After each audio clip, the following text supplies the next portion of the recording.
창세기 6장 우리가 읽었던 오늘 본문의 말씀은 우리가 잘 아는 홍수 심판에 앞서서 하나님께서 노아를 택하시고 노아에게 피할 길을 내어주시는, 또 심판에 대해서 말씀해 주시는 장면입니다. 이 말씀을 통해서 함께 은혜를 나누고자 합니다. 미국의 신학자였던 데이빗 웰스라는 사람이 용기 있는 기독교라는 책을 기록을 했는데요. 작품을 썼는데, 이 용기 있는 기독교에는 이런 구절이 있습니다. 이 학자가 주로 이제 책을 쓰는 테마 중에 하나가 신앙과 현대 문화 사이에서 신앙이 어떻게 변질되어 가고 있는가를 굉장히 집요하게 추적을 하는 학자입니다. 그 용기 있는 기독교에서 이렇게 이 현대를 특징 지었는데, 현대의 영성을 이렇게 정리했어요. 제가 읽어드리겠습니다. 자기 세계에 갇혀 있는 자들은 용서와 중생이 아니라 오로지 치료책만 찾는다. 사실 저 책이 굉장히 꽤나 오래전에 나온 책이에요. 나온 책인데, 저 책이 써지고 유행할 때쯤에 사회에서 굉장히 유행했던 개념이 뭐냐면요, 웰빙과 힐링이었습니다. 신앙에서도 좀 이런 것들이 가만히 들어왔어서 우리가 가지고 있는 신앙의 체계들이나 믿음이라는 것이 굉장히 나를 편안하게 하고 나를 만족시켜주는 것에 혈안이 되어 있고, 그것을 굉장히 중요하게 여겼던 시대. 오늘날도 조금 그런 성향들이 있는데, 신앙이 마치 소비재처럼 소비되는 시대에 저 책이 기록이 되었습니다. 미국의 교회들을 대상으로 그 당시에 한참 번영신학이 유행을 하고 그랬던 때, 예를 들어 우리가 알고 있는 레이크우드 처치 같이 조엘 오스틴이 잘 되는 나, 긍정의 힘, 이런 걸로 막 사람들의 이목을 끌고 있을 때에, 그때 이제 저 학자나 일련의 무리들이 이게 진짜 바른 신앙인가를 이야기하면서 기록했던 책이에요. 여담으로 이번에 저희들 탐방 그 교회 중에 레이크우드 처치가 있었거든요. 그런데 안 받아주더라고요. 오지 마라고. 되게 퉁명스럽게 몇 번을 시도했는데, 조금 우리가 뭘 배우는데 좋은 것도 보지만 이런 것들을 보면서도 반면교사를 삼을 수 있잖아요. 그런데 눈치를 챘는지 계속 시도를 해서 한국에서도 안 되고 미국 가서까지 시도를 했는데 끝까지 오지 마라 그러고 막 퉁명스럽게 해서 결국은 좌절이 되었었습니다. 아무튼 그때 당시에 여기서 말하고 있는 것이요, 자기 세계에 갇혀 있는 자들, 그 신앙이라는 것이 하나님이라고 하는 우리보다 위에 계시고 진리가 되시는, 어떻게 보면 타자를 바라보는 눈이 아니라 자기만족을 바라보는 이런 문화 속에서 신앙을 바라보게 될 때에, 용서받는다, 중생한다가 아니라 치료와 같이 나를 만족시키는 주관적인 것에 더 집중하게 된다라고 이렇게 말하고 있는 거죠. 오늘날 우리가 가지고 있는 이 세상의 기본적인 가치들은요, 절대적인 어떤 것, 진리라고 말하는 거 별로 좋아하지 않습니다. 그러다 보니까 어떤 진리를 쫓아가거나 옳은 것을 지키기 위해서 단단하게 살아간다, 긴장감을 높인다, 강인해진다, 이런 것보다는 우리를 점점 만족시켜주고 우리를 더 기쁘게 해주는 것에 마음과 초점이 맞춰져 있죠. 그러다 보니까 사실 이 믿음과 신앙이요, 그 강인함을 굉장히 많이 잃어가고 있습니다. 하나님의 말씀을 지키기 위해서 애를 쓰는 것이 없다라는 거죠. 우리가 좀 예를 들어보면 쉽게 알 수 있는 건데요, 학생들에게 공부를 정말 좋아하는 친구들이 있을까요? 다이 공부 좋아했니? 예. 공부 좋아하는 사람 별로 없어요. 그런데 좋다 싫다로 맞춰가지고, 그래 너 좋아하지 않으니까 하지 말라고 하지 않고 계속 해야 된다라고 강권을 하는 거 있잖아요. 그러니까 우리가 하고 싶다 하기 싫다를 쫓아가게 되면은요, 사람이 무뎌집니다. 그런데 해야 되는 것들을 하는 훈련들을 하게 되면 강건해지죠. 여러분이 신앙에도 이게 들어와 있는 거 아십니까? 신앙이요, 반드시 지켜야 되는 것, 우리가 주님을 닮아가고 주님을 알아가고 하나님 앞에 진리를 지켜가며 진리를 나의 삶을 세워가는 것은 우리가 원하는 것이 아닙니다. 마치 학생이 공부하는 거 싫어하는 것처럼 우리의 본성은 그와 같은 것들을 좋아하지 않아요. 그렇기 때문에 이런 것들을 좋으냐 싫으냐, 하고 싶다 하기 싫다로 받아들이기 시작하면 신앙이 무뎌지고 약해집니다. 강건해지지 않게 되는 거죠. 사실 사도 바울이 신약의 기록을 하면서 또 히브리서 기자가 이번 주도 또 아마 인용을 할 것 같은데, 히브리서 기자가 탄식했던 게 뭐냐면, 예수께서 그렇게 강인한 십자가의 강맹한 능력을 우리에게 보여주셨는데 오늘날 성도들이 다시 젖을 먹어야 되는 연약한 자가 되어버렸다라는 탄식이었습니다. 히브리서 5장 14절 단단한 음식은 못 먹고 젖이나 먹어야 하게 되었다라는 탄식이 거기서 나오는 거거든요. 왕이요 주인으로 자리할 수 없는 신앙이 되어버리고 그렇게 되었을 때 이러한 마음으로 하나님을 바라보면 하나님은 그저 내게 필요한 것들을 채워주는 도구만 될 뿐입니다. 사실 오늘날 우리가 살아가는 이 시대에 관계의 가장 큰 문제 중에 하나는 관계가 정말 관계 그 자체로 맺어지기보다는 일종의 도구처럼 되게 얕고 뭔가가 계산적으로 되어진다는 것이 어렵고 힘든 거죠. 하나님과 관계 속에서도 그렇게 되고요. 또 하나님이 만약에 그런 위치가 된다면, 하나님이 그런 존재가 되어버린다면 우리는 필요에 따라서 하나님을 선택도 했다가 하나님을 아무 거리낌 없이 버릴 수도 있는 존재가 되어 버리는 거죠. 그리고 이런 것은 가인이 보여주었던 내가 아우를 지키는 자이니까 라고 자기 기분에 따라서 자기의 필요에 따라서 하나님께 대응하였던 그 타락한 사람의 모습을 가만히 쳐다보면 우리 안에 굉장히 깊이 뿌리 박혀 있는 모습일 수도 있겠다라는 생각을 합니다. 제가 오늘 이런 말씀을 드리는 이유는 오늘 말씀이 심판이기 때문에 그렇습니다. 이것이 우리의 타락한 연약한 본성이라면 하나님께서 오늘 이 심판을 통해 그걸 다 없애버린다, 징계한다로 끝날 것 같은데 사실 오늘 굉장히 길게 읽었던 이 말씀 속에는 심판이긴 하지만 그 심판을 준비하는 시간이긴 하지만 우리에게 주시는 하나님의 은혜가 있어요. 그 은혜를 우리가 발견하는 것이 굉장히 중요합니다. 오늘 본문에서는요, 세 가지를 우리에게 말해주는데 첫 번째로 우리의 상태가 얼마나 심각한 상태인가, 죄와 타락으로 인해서 우리에게 찾아온 본성의 이 무서움이 얼마나 심각한 것인가 하나와 하나님께서 이것을 어떻게 해결하시는가, 해결 방법, 그 해결 속에 담겨 있는 우리에게 주시는 은혜, 이 은혜를 깨달아라는 그 은혜가 과연 무엇인지를 한번 짧게 살펴보도록 하겠습니다. 첫 번째로 분명한 심판의 원인, 왜 이스라엘 하나님께서 이 창조된 지 얼마 되지도 않았는데 이들을 이렇게 심판하셨는가? 라고 물었을 때 답할 수 있는 것은요, 사람의 죄와 타락이 점점 하나님으로부터 멀어지는 길을 걸어가고 있었기 때문입니다. 사실 우리는 죄와 타락을 싫어합니다. 이런 얘기 듣는 거 싫어하죠. 사람들의 마음의 본성 속에서는 네가 잘못했다 라고 말하면 그래 내가 잘못했어 라고 인정하는 마음이 아예 없다고 말할지 모르겠지만, 그러나 그것보다 훨씬 더 많이 내게 가지고 있는 것은 자기 보호 본능이에요. 나는 그럴 수밖에 없었다. 그리고 내가 이렇게 하는 것은 사실 나 때문이 아니라 이런 상황, 저 사람 때문이다라는 책임 전가의 본성들이 쉽게 나타납니다. 영적인 영역에서도 마찬가지죠. 아담이 처음에 선악과를 먹고 나서 하나님께서 물었을 때에 제가 잘못했습니다. 내가 이걸 따먹었습니다. 나의 아내가 이것을 따는 것을 내가 말리지 못했습니다가 아니라 당신이 만들어준 여자 때문입니다라고 책임 전가하는 모습이 나타나게 됐던 것을 기억하면은요, 이것은요 영적인 영역에서도 굉장히 분명하게 나타나요. 하나님의 말씀을 듣고 주님의 말씀을 묵상하고 하나님께서 내 안에 선한 양심을 자극하셔서 내가 무엇인가 하나님으로부터 벗어났다는 것을 알려주실 때 우리가 회개할 것 같지만 사실 하나님의 선하심과 오류 없음에 우리는 정면 도전할 때가 굉장히 많이 있습니다. 하나님 그런 게 아닙니다. 우리 괴리 속에서 하나님 앞에서 하나님이 정말 완전한가, 이게 정말 내가 잘못한 것인가를 의구심을 가지게 된다는 거죠. 오늘날 우리가 살아가는 이 시대는요, 하나님의 존재를 믿지도 않고 또 하나님의 존재를 강요하는 이들에게는 하나님이 죄인일 수밖에 없고 하나님께서 악의 조성자일 수밖에 없다라는 생각으로 또 사람들은 공격을 합니다. 이 모든 것들이요, 자신을 보호하고 자신의 책임을 회피하고 싶어하는 사람 안에 담겨있는 깊숙한 죄와 타락의 본성 때문에 그런 거죠.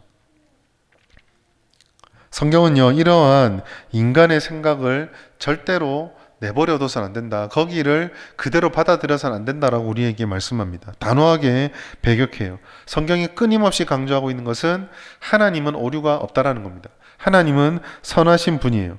그 선하신 분께서 우리들에게 거룩하라라고 의로우라고 말씀하셨습니다.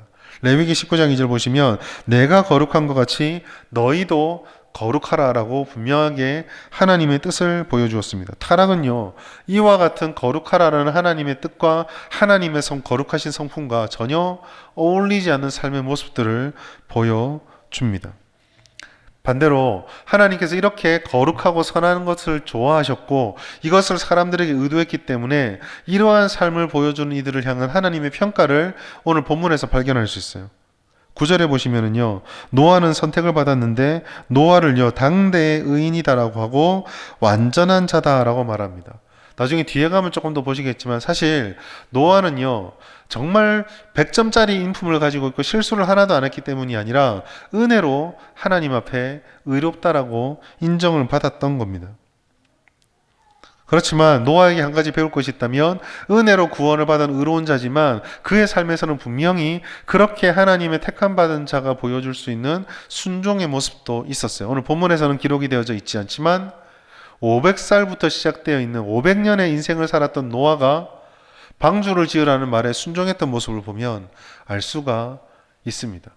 120년 동안 방주를 지은 거예요. 저는 혹시 노아란 영화를 보셨나요? 그건 보면은 보신 분들이 와 너무 성경이 뭐 너무 신비적인 보지 마라 물론 뭐 그런 것도 있겠죠. 그런데 보면서 하나는 제가 좀 공감할 수 있는 게 있었어요. 그게 뭐냐면은요, 처음에 노아가 굉장히 괜찮은 사람 묘사되다가 방주를 짓는 시점부터 뭔가 괴짜처럼 사람들에게 취급받는 장면이 나오거든요. 가족들도 이해를 못 해주고 주변 사람들도 좀 그렇게 돼서 그 인격으로 봤을 때 좀 이렇게 망가지는 듯한 연기를 합니다. 근데 저는 그랬을 것 같아요. 산속에서 웬 노인이 1년 2년 다 있고 120년 동안 바다로도 멀리 떨어진 데서 배 짓고 있어요. 그 사람들의 가족들이 미치지 않겠습니까? 이런 말을 좀 안 했으면 좋겠지만 그 어떤 한 여러분들의 가족 중에 한 사람이 어떤 그 계획을 가지고 사업을 시작을 하는 거예요. 그런데 이거를요 30년 동안 계속 반복만 하고 있는 겁니다. 그래 대기만성형이니까 10년만 더 해봐라. 그렇게 잘 안 되죠. 120년이에요. 근데 그게 노아에게는 굉장히 행함이 있는 신앙으로 하나님께 비춰줄 수 있었겠다. 하나님은 그것을 기뻐받았겠다라는 생각을 하게 됩니다. 어쨌든 이와 같은 노아의 의로움을 말하시는데 하나님께서 이 성경 말씀 보시면 노아의 이 의로움을 설명하는 9절 10절을 중심으로 앞뒤로 두 번 죄와 타락을 언급하고 있다는 거예요. 6장 5절 8절에 보시면 인류의 타락한 모습을 고발하고요. 의로운 노아를 말하는 9절 10절이 끝난 다음에 11절 12절에 다시 또 죄와 타락을 언급을 합니다. 한탄하시고 후회하시고 그들을 심판하시기로 결정하는 것. 이것은요 하나님께서 죄를 그리고 타락한 우리의 본성을 얼마나 싫어하시고 또 우리가 그와 같은 것들에 얼마나 주의를 해야 되는지를 알려줍니다. 여러분 우리는 구원을 받았습니다. 그러나 구원을 받았다고 해서 우리가 여전히 완성된 것은 아니에요. 지배력은 상실했으나 여전히 그 영향력이 남아서 우리의 생각과 말과 행동 속에 하나님이 기뻐하지 않는 것들이 무수히 많이 발견되어집니다. 그럴 때마다 우리는 이 최초의 인류에 가해졌던 심판의 장면, 그 앞에 있었던 하나님의 이 죄와 악한 것들에 대한 하나님의 마음들을 늘 기억해야 합니다. 그것을 가지고 두려움을 삼아라, 그것을 가지고 스스로를 망가뜨려라가 아니라 그와 같은 죄와 악한 것들에 대한 경계심과 내 마음에 그런 것들이 있다는 것에 대한 경각심을 가지고 이 모든 것들을 대해야 한다는 거죠. 죄는 우리만 무너뜨린 것이 아니라 이 세상도 다 타락시키고 오염시켜 놓았습니다. 우리는요 그 앞에서 이 말씀을 볼 때마다 이와 같은 우리의 연약함을 인정하고 하나님의 은혜를 더 구해야 돼요. 왜냐하면 이 죄와 타락 앞에 섰을 때 사람이 이걸 해결할 방법이 없거든요. 오직 은혜밖에 이거를 해결할 방법이 없습니다. 하나님께서 우리에게 원하시는 것은 딱 하나예요. 데살로니가 5장 22절 말씀 우리 같이 한번 읽어보겠습니다. 데살로니가 5장 22절 시작. 악은 어떤 모양으로도 버리라. 저는 성경을 읽다가 성경에서 길게 설명하는 것도 묵상하면 은혜가 되지만은요 한 번씩 심장이 철렁 내려앉을 때가 이런 구절이에요. 너무 간단하고 너무 단순하게 한 문장을 탁 던져 놓을 때 그 어떤 긴 말씀보다 항상 기도하라 그 짧은 한 문장이 심장을 덜컹하게 내려앉게 해요. 여기엔 다른 생각의 여지가 없다라는 거예요. 다른 재론의 여지도 없고요. 다른 묵상의 여지도 없다라는 겁니다. 악한 것들은요, 우리가 분석할 수 있죠. 악이 뭘까? 어떤 모양이면 어떤 형태를 가지고, 아닙니다. 그냥 악하다. 하나님의 말씀의 기준에서 벗어나는 것은요, 무엇이든지 버려야 한다라는 겁니다. 문제는 이와 같은 것들을 우리가 다 버릴 능력이 없다라는 거예요. 그래서 오늘 심판이 우리에게 주는 첫 번째는 절망을 우리가 깨달아야 됩니다. 그것은요, 하나님의 영원하신 의도이신 구원이 담겨 있으나 그 구원을 일으키기 앞서서 먼저 바라보는 것은요, 저항할 수 없는 심판이 예정되었다라는 것입니다. 홍수 심판은요, 노아의 집안과 택해지한 하나님께서 구별해서 부른 짐승들을 제외하고는 모든 피조물들이 멸망당하는 사건입니다. 그래서 노아의 홍수는 인류 역사상 가장 참혹한 심판의 장면이에요. 아마 예수님께서 다시 오시면 임할 심판이 이 순위를 바꾸겠지만 그것을 바꾸기 전까지는 이 홍수 심판이 가장 비참한 심판이었습니다. 그렇지만 이것이 오늘 우리에게 주는 강렬한 소망도 있어요. 과연 그게 뭘까? 여러분, 오늘 말씀 보시면서 제가 궁금했던 것은요, 하나님께서 노아를 의롭다고 칭하셨는데 이게 처음이 아니었다라는 거예요. 우리가 성경의 말씀 보시면 노아 말고 하나님과 동행하여서 의롭다 인정받은 사람이 또 한 사람이 있죠. 누구입니까? 누굴까요? 예, 두 글자. 누가 답하셨죠? 에녹이죠. 예. 어렵습니까? 에녹입니다. 에녹. 근데 하나님께서 에녹을 어떻게 하셨습니까? 에녹을 그냥 그대로 하늘로 데려가셨죠. 죽음을 보지 않게 하셨습니다. 자, 질문입니다. 한 번 하셨던 하나님께서 왜 노아는 바로 안 데려가셨을까요? 두 번째 질문입니다. 하나님의 능력이 그렇게 많으시면 그냥 백지 상태로 놓고 노아를 다 데려가고 다 멸망하고 아담부터 처음부터 다 다시 할 수 있을 것 같은데 왜 그렇게 하지 않으셨을까요? 이유는 모르겠지만은요, 분명한 것은 하나님께서는 노아를 모든 사람들 속에서 선택해서 구원하기로 작정하셨다라는 거, 하나님께서 구원하기로 하셨다라는 것입니다. 왜 이렇게 결심하셨는가 잘 모르겠습니다. 그 이유는요, 나중에 천국 가서 하나님께만 물어볼 수 있을 것 같아요. 성경에서는요, 왜 노아는 그렇게 다른 방법을 쓰셨는지 말씀하지 않습니다. 사실 성경은요, 때로는 우리들에게 굉장히 불친절한 성경이에요. 하나님 왜 삼손일까요? 그런 개망난 일을 모르겠습니다. 더 의아한 것은요, 히브리서에서는 삼손을 믿음의 영웅으로 올려놓고 있어요. 성경을 볼 때마다 저도 목사지만 성경을 본다 모든 걸 다 아는 게 아니잖아요. 사사기 보다가 사사들을 보면 사실 영웅이라는 느낌이 안 듭니다. 어릴 때는 삼손 보면 되게 가슴이 뛰었는데 삼손의 일을 쭉 읽다 보면은 마치 소가 뒷걸음질 치다가 뭐 하나 잡은 것처럼 큰 일을 했습니다. 그래서 저는 히브리서 읽으면서 가장 혼란스러웠던 게 그거였어요. 왜 삼손이 믿음의 인물에 들어가 있을까? 왜 다윗일까요? 왜 모세입니까? 왜 바울일까요? 여기에 대한 질문들은 아마 천국에 가서 하나님께 물어보면 알 수 있을 것 같아요. 그러나 중요한 것은 하나님께서는요, 그 심판을 세상에 허락하셨지만 노아를 택해서 창조 세계를 이어가기로 결심하시고 구원의 동아줄을 한 줄을 세상 속으로 쭉 내려놓으셨다라는 것입니다.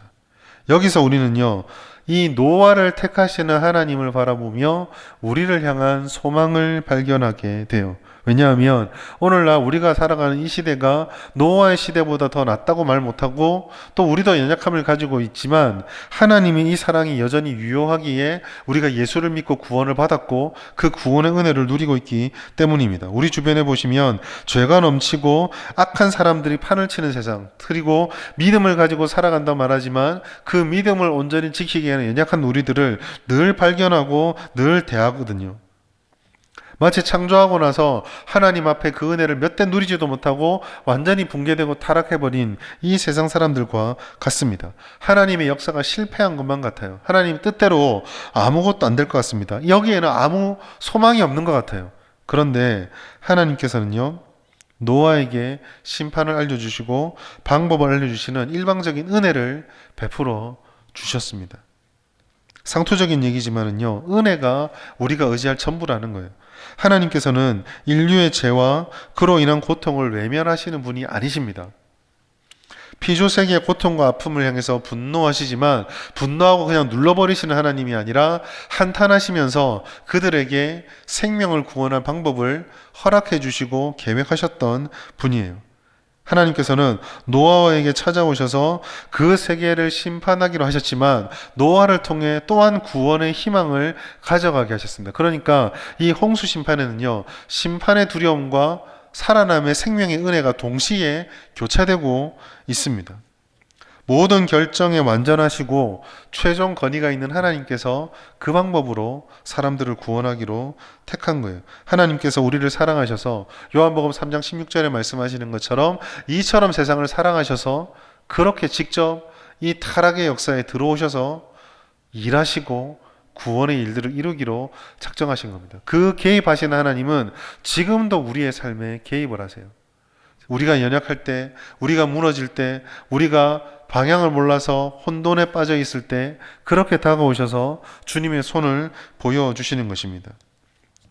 이게 큰 은혜죠. 하나님은 우리를 버리지 않으셨습니다. 지금도 우리를 결코 홀로 내버려 두지 않았어요. 나라가 철저히 망해가고 사람들이 주님의 말씀에 귀를 닫고 있는 것 같을 때, 그때의 절망 속에 있는 예레미야에게 찾아와서 하나님이 주셨던 소망의 말씀, 나는 너에게 평안과 미래와 희망을 주는 자다 라고 말씀하셨던 예레미야 29장 11절 말씀을 우리는 기억해야 합니다.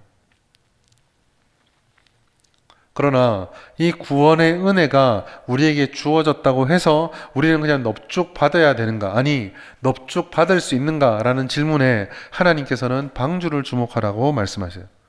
노아를 살리는 방법, 그것은 비가 올 때까지 하늘에 둥 띄어서 딴 세상에 데려가셨다가 다시 갖다 놓으시는 방법이 아니라 그 비를 같이 맞으며 어쩌면 그 비가 창궐하는 동안 두려움에 떨릴지도 모르는, 방주는 방향타도 없고 노도 없고 아무것도 없어서 그냥 떠다닐 수밖에 없기 때문에 어떤 일이 일어날지 모르는 가운데 그걸 타야 하지만, 그럼에도 불구하고 하나님께서는 방주라는 방법으로 이들을 구원하기로 하셨습니다.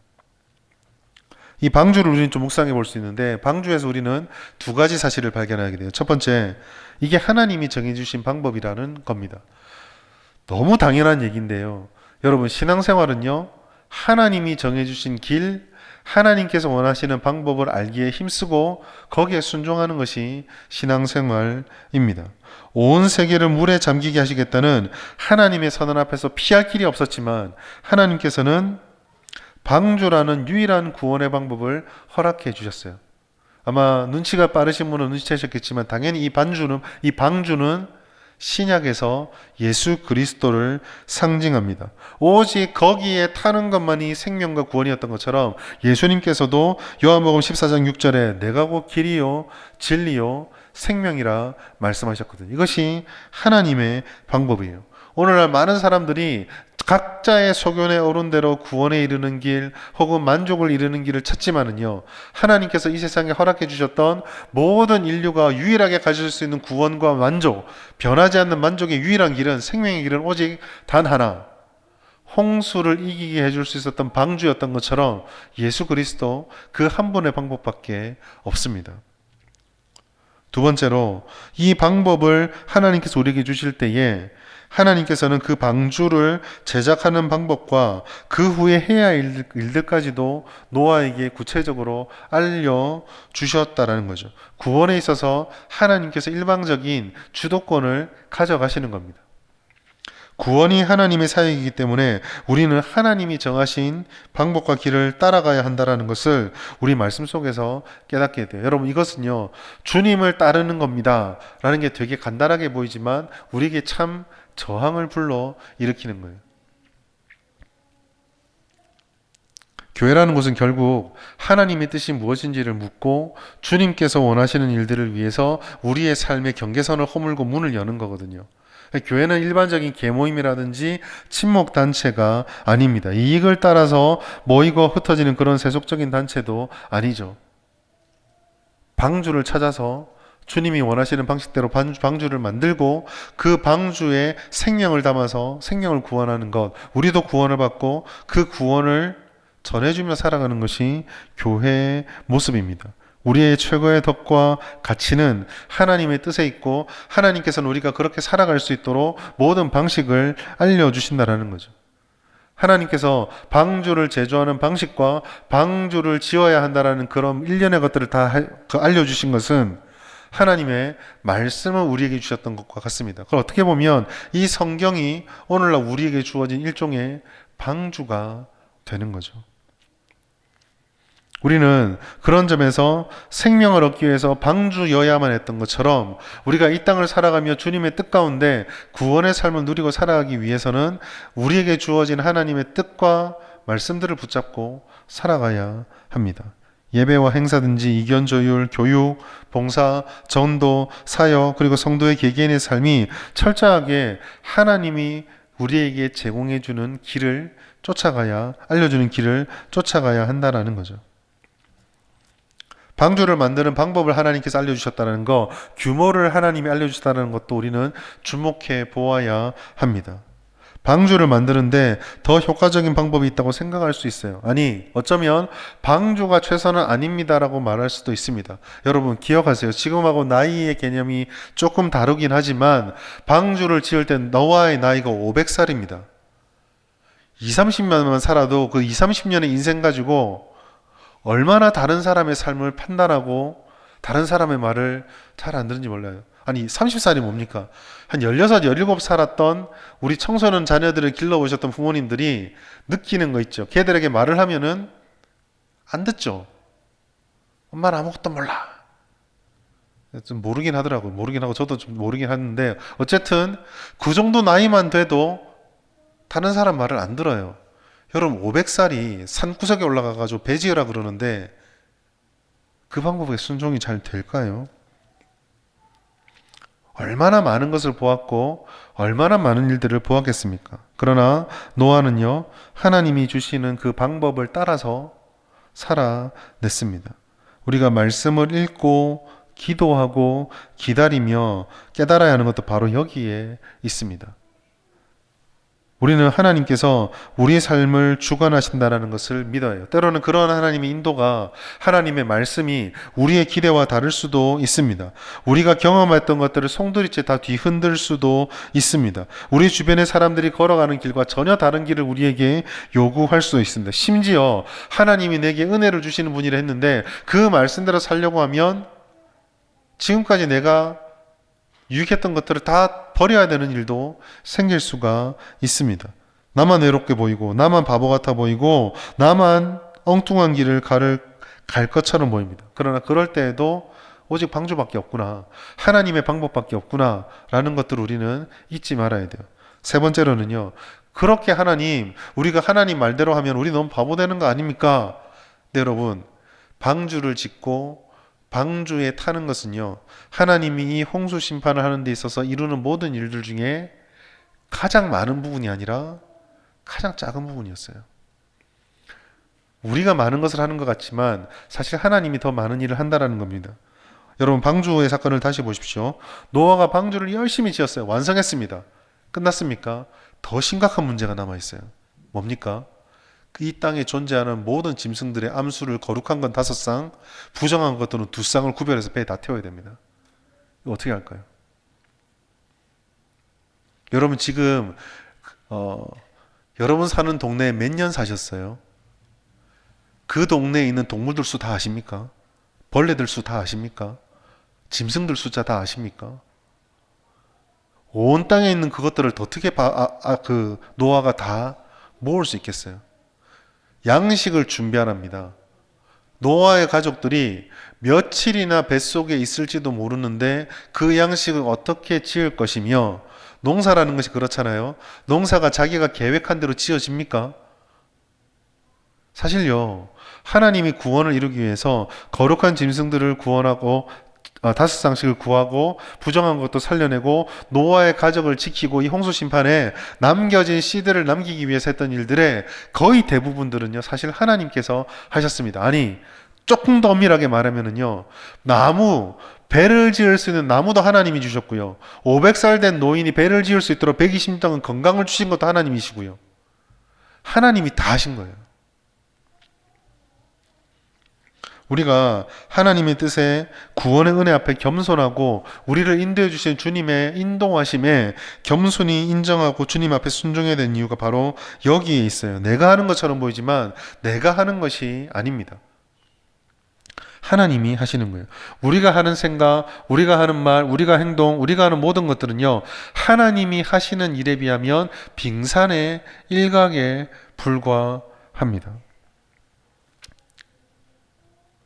열쇠는 역시 하나님에게 있는 거예요. 하나님께서는요, 노아에게 짐승을 이끌게 하셨지만 그냥 노아를 버려두지 않고 다 나오게 하셨어요. 성경에는 기록되어 있지 않지만 똑같은 방식으로 홍수 기간 동안에, 홍수 기간이 아니죠, 홍수 기간이 끝난 뒤에 땅이 다 뒤집어 엎어졌을 그 땅이 다시 생산물을 내어놓을 때까지 먹을 양식을 노아에게 다 준비시켜 주신 거예요. 구원받은 우리의 삶에도 이런 세세한 보살핌과 돌보심이 있습니다. 마태복음 6장 31절 33절 말씀 발췌해서 보시면, 너희 하늘 아버지께서 이 모든 것이 너에게 있어야 될 줄을 아느니라. 우리가 필요하다는 것보다, 우리가 필요하다고 생각하는 것보다 더 많은 것, 더 본질적인 것을 충분히 아시는 하나님께서 우리에게 이 모든 것을 더하신다라고 약속을 하시는 거거든요. 사랑하는 여러분, 자아를 중요하게 생각하는 시대, 우리의 판단과 우리가 생각하는 것을 중요하는 시대에 살아가는 이 시대의 가치는 사실 굉장히 불쌍한 삶의 방식입니다. 아무것도 확정적으로 답할 수 없는 사람들이 마치 모든 것을 다 아는 것처럼 살아가지만 사실 아무것도 확실한 것이 없어요. 그런데도 그것을 쫓아갑니다. 이것은 마치 이런 것과 같아요. 독감에 걸린 환자가 낫기 위해서 더 센 질병을 짊어진다 와 같습니다. 아픔 돌려막기를 하죠. 왼쪽 팔이 아프니까 오른쪽 다리를 분지르면 이쪽이 아프니까 이쪽은 잊어진다. 온몸이 다 망가지는 것과 똑같습니다. 우리가 의지할 것은요, 하나님을 우리의 주인으로 모시고 주님이 우리보다 더 많은 일을 하신다라는 것을 바라보면서 하나님께 나아가야 하는 거예요. 오늘 설교의 제목은요, 심판의 준비입니다. 뒤에 갈로가 있어요. 심판의 준비, 그러나 구원의 소망입니다. 심판인 줄 알았는데 이 심판이 우리의 구원이라는 거예요. 하나님의 뜻을 내가 모를 때에는 이 모든 것들이 부담으로 보이고 이해되지 않는 것들이었지만, 묵상하고 그 속에 주님의 뜻을 발견하고 나서 보니 모든 것들이 하나님의 은혜의 길로 이어지고 있다는 겁니다. 우리의 인생도 마찬가지죠. 우리의 인생의 삶에 수많은 굴곡들과 어려움들과 답답함들이 찾아올 때에 하나님께서 내게 은혜를 베푸시는가 답답하고 이해가 안 될 때도 있습니다. 그런데 그럴 때에 우리는 이 방주를 기억하셔야 돼요. 하나님께서는 우리가 생각하지 못했던 방식일지라도 우리를 향하신 구원의 사랑, 은혜의 사랑을 끊지 않습니다. 오늘 이와 같은 말씀 속에서 우리에게 원하시는 하나님의 한 가지 명령은 딱 한 가지예요. 오늘 22절 말씀 마지막에 있는 다 준행하였다라는 말씀대로 다 쫓아가겠다는 이 노아의 순종의 목숨입니다. 여러분, 우리는 이 다 준행했다, 모든 것을 다 했다라는 노아의 이 말에, 이 기록에 주눅들 필요 없어요. 노아를 영웅으로 만드는 게 아닙니다. 다시 말씀 6장 8절로 돌아가겠습니다. 창세기 6장 8절 말씀 같이 한번 읽겠습니다. 시작. 그러나 노아는 여호와께 은혜를 입었더라. 여러분, 노아는요, 의로워서 다 준행한 사람이 아니라요, 은혜를 입어서 의롭게 된 사람입니다. 노아는요, 다 준행했어요. 그러나 이 다 준행함이 완벽함의 하나님의 기준에 이르렀다는 말은 아닙니다. 성경은요, 분명하게 말해요. 이 땅에 있는 모든 사람들은 다 우리와 성정이 같습니다. 우리 가운데 완벽하게 하나님을 등지지는 않잖아요. 그러나 때로는 실수하잖아요. 또 때로는 하나님 앞에 순종을 합니다. 그처럼 완벽하지 않아요. 중요한 것은요, 하나님의 은혜를 입은 이 노아가 비록 부족할지라도 하나님 앞에 다 준행하였다는 평가를 들을 만큼 순종하고 주의 말씀대로 살기를 힘쓰고 애썼다라는 것입니다. 오늘 우리에게 필요한 거, 오늘 이 밤에 우리가 길게 말씀을 드렸지만 함께 붙잡고 기도해야 될 것은 여기에 있어요.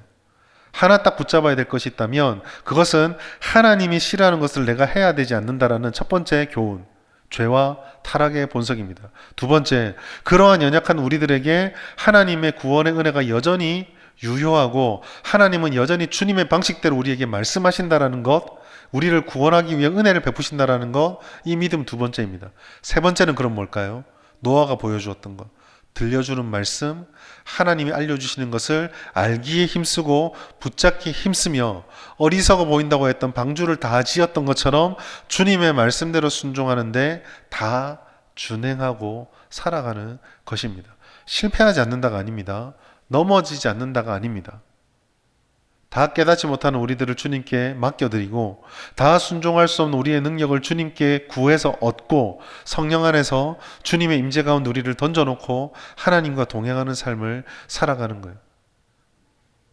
노아의 방주가 그를 구원했던 것처럼 우리에게는 이제는 사라져버린 방주가 아니라 여전히 하나님 보좌 우편에 올라가신 예수 그리스도께서 우리의 구원의 방주가 되어주셔서 오늘도 우리를 향한 때를 따라 돕는 은혜로 우리 가운데 성령의 능력을 부어주고 있습니다. 그러니 우리는요, 하나님의 말씀을 읽고 기도하고 하나님을 알기 위해서 애를 쓰며 주님과 함께 살아가기를 힘써야 됩니다. 오늘 이 밤에 우리가 모여서 기도하는 제일 큰 기도 제목이고 여러 기도 제목으로 주님께 부르짖을 때 우리가 구해야 되는 바로 그 한 가지, 하나님의 은혜가 바로 여기에 있는 거죠.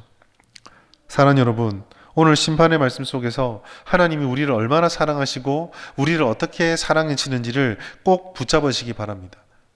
방주를 지으라고 말씀하신 하나님께서 오늘도 우리들에게 우리와 함께 하기 위해서, 우리를 생명의 길로 인도하기 위해서 하나님의 말씀으로 우리에게 알려주시는 것이 있어요. 오늘 이 밤에 우리가 기도하시고 주님의 은혜를 의지하여서 진정한 은혜를 누리고 그 앞에 순종하여서 하나님께 나아가는 우리 모두가 되길 바랍니다. 두려움이 옵니다. 어려움이 옵니다. 답답함이 옵니다. 그러나 오늘 우리가 아까 찬양 시간에 마지막에 찬양했던 것처럼 하나님이 그렇게 연약하고 흔들리는 우리를 바라보며 사랑하는 자, 어여쁜 자라 부르세요. 우리가 그 주님의 나라와 뜻이 내 삶에 이루어지기를 바라며 하나님의 구원의 은혜를 온전히 따라가기로 순종하고 살아갈 때 하나님께서는 그 어리석어 보이는 방주의 길을 선택한 하나님의 백성들을 결코 내버려 두지 않습니다. 오늘 우리 밤에 우리가 기도할 때 하나님의 은혜를 힘입어서 주님께서 주시는 이 구원의 은혜, 나를 구원해 주셨던 그 은혜를 오늘도 누려가며 하나님 앞에 주시는 영원히 회복되어진 은혜를 온전히 받아들이시고 또 깨닫게 되시기를 예수님의 이름으로 축복합니다.